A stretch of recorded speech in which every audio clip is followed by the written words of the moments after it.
Hey guys, welcome to one of our 3 Halloween special vlogs. Before I go into that though, I wanted to say thank you to all of our new subscribers. Thank you for all the positive comments.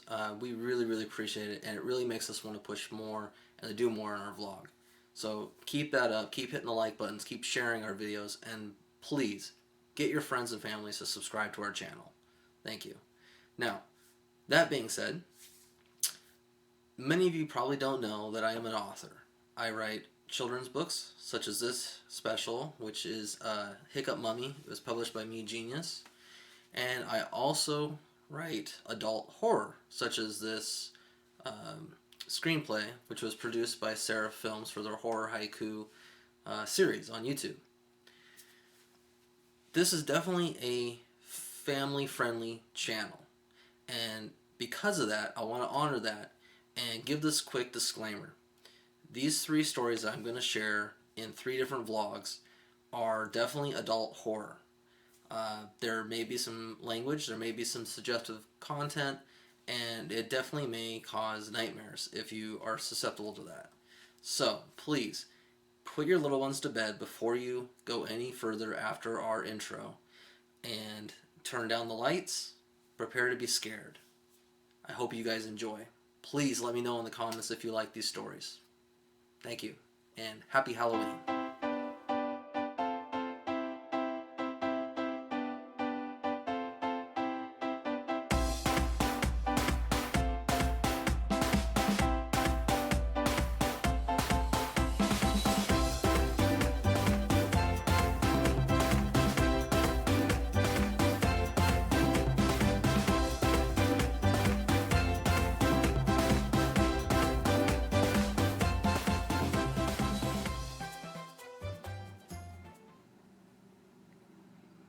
Good evening. Tonight's horrifying tale is titled The Character Within. It was written by Mateo Hellion, produced by David Cummings, and published on the NoSleep Podcast. Narration is done by Matt Grant.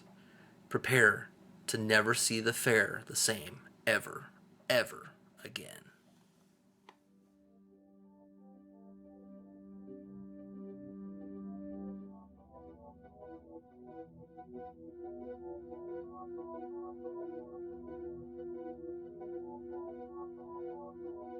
When I first started working as an amusement park character, it was only supposed to be a summer job.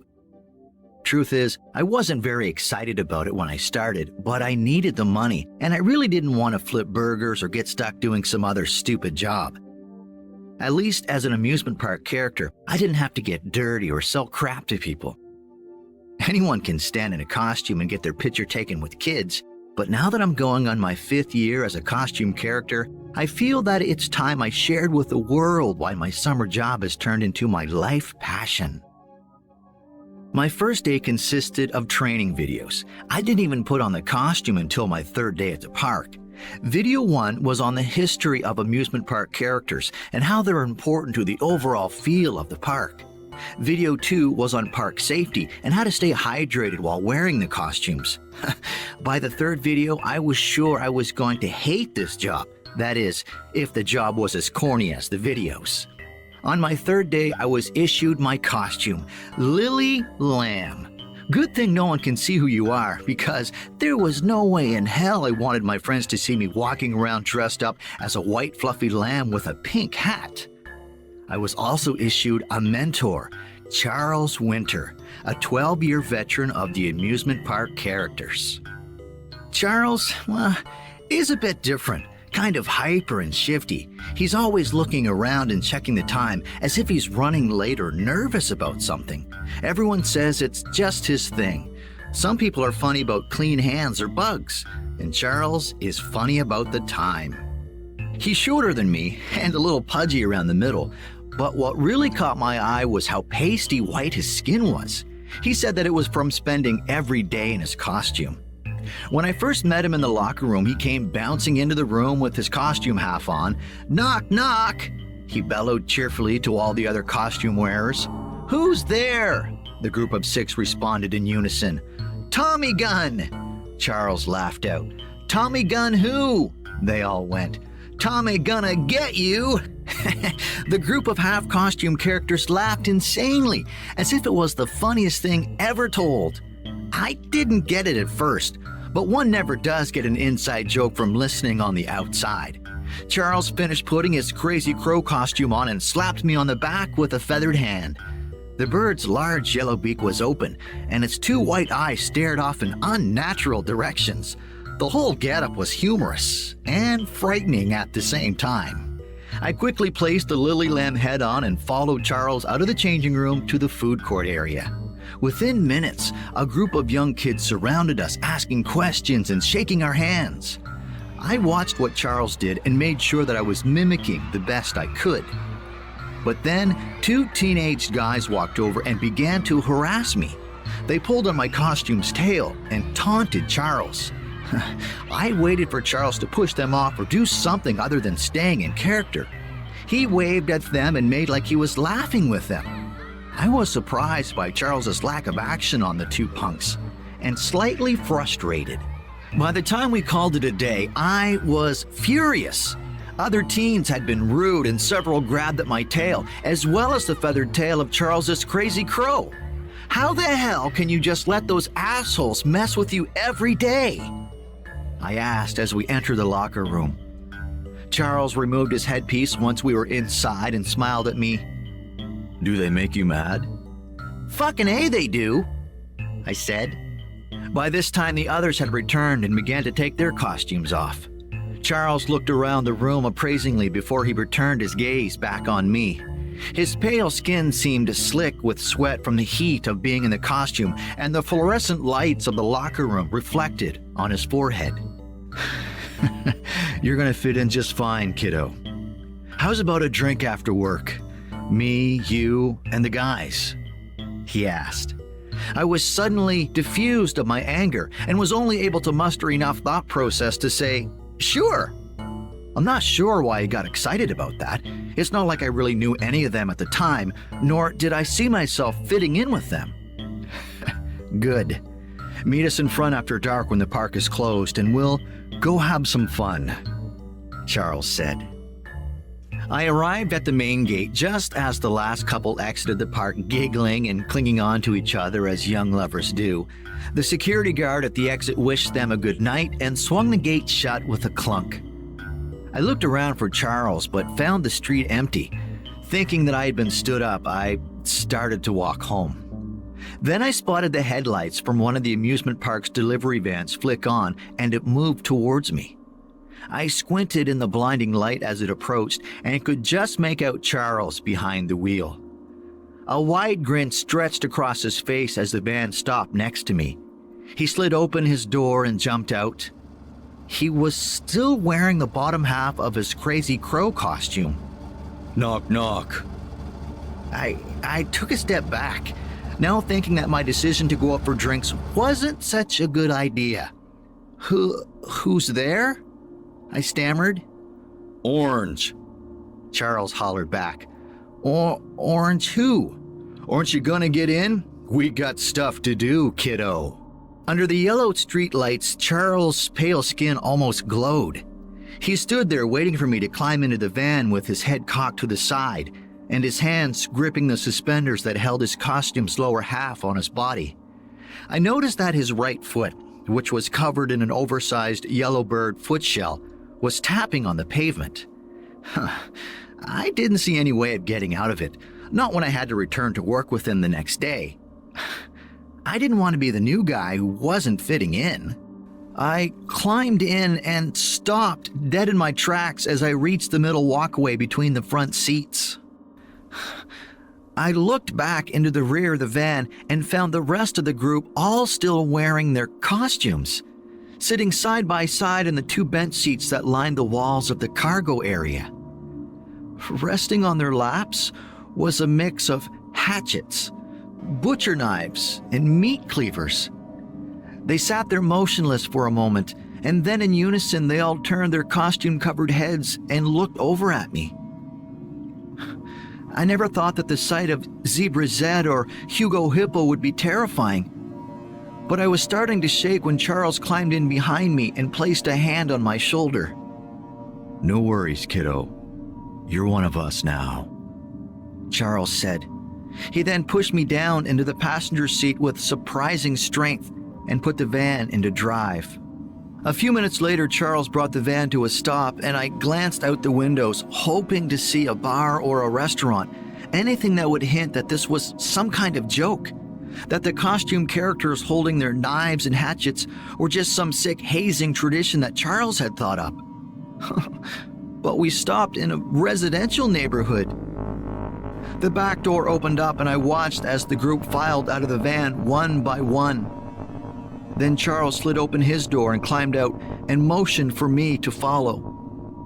Once I stepped out onto the street, I followed Charles to the rear of the van where Zebra Zed was waiting with the upper half of the Crazy Crow costume. Charles suited up and walked over to me, hatchet in hand. He wrapped a feathered arm around me and said, "Don't worry, kiddo. Next time you can bring your costume."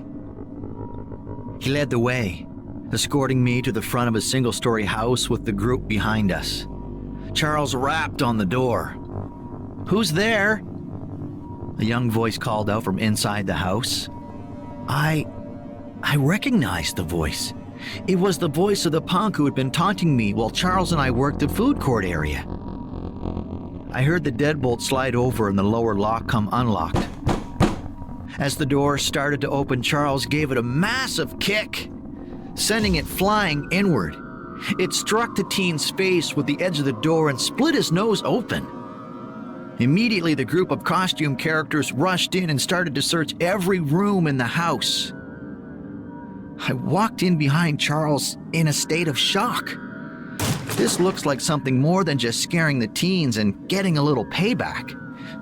My fears were confirmed when I heard the second teen screaming from somewhere in the back of the house and heard the thwack, thwack, thwack of the hatchets and knives inflicting their deadly blows. The teen with the split nose had retreated to a corner in the living room and was sobbing when the group returned to Charles's side. Hugo Hippo had a large splattering of fresh blood across his stomach, and Zebra Zed was holding a silver cup covered in blood. He handed it to Charles, who then turned to me. "Well, kiddo, time to drink up," he said. "Fuck no! I ain't drinking anyone's blood," I responded. "But you're one of us now. You need it." Charles handed me the silver cup. It was still warm from the other teen's blood, and for some unknown reason, I wasn't getting repulsed by it. I was actually becoming fascinated by it. The teen continued to blubber in the corner while curled up in the fetal position. It took me a second to realize that he wasn't cowering from Charles, or even the blood-covered group of costume characters standing in the middle of his living room. He was afraid of me. Charles took off his Crazy Crow headpiece, and I nearly dropped the cup. His face had morphed into a hideous hog-like snout. Teeth, wild and jagged, protruded from his lips as he smiled at me. Then the rest of the group took their headpieces off too. They all had the same horrifying faces. I wanted to believe that it wasn't happening, but I could tell their faces were as real as mine. Charles's round snout was wet, and I could see the nostrils flexing as he breathed in and out. Saliva dripped down his chin, and I could see him run his thick purple tongue along the back of his teeth. "You wore the suit, kiddo. You're one of us now," Charles said as he pointed to a mirror on the wall. I looked in disbelief. My face! It was just like theirs.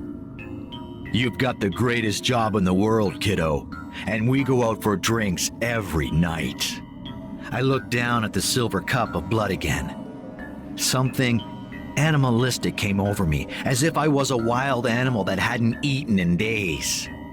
I dipped my finger in the blood and held it to my snout, smelling the sweet coppery life liquid on it. I put the cup to my lips. And drank from it. Emptied it. It tasted better than anything I had ever tasted before. I felt a rush of adrenaline as the warmth slid down my throat. Charles took the cup from me and handed me his hatchet. "This one's yours," he said, as he pointed a finger at the teen in the corner. I stood over him and smiled my wicked smile as I leaned in close. I placed my lips close to the teen's ear and thought about his taunting calls, about what he had said and done while I worked so hard at making little kids happy. He deserved it, and I was thirsty. I made sure that what I was about to say was just between the punk and me as I whispered in his ear, "Knock, knock."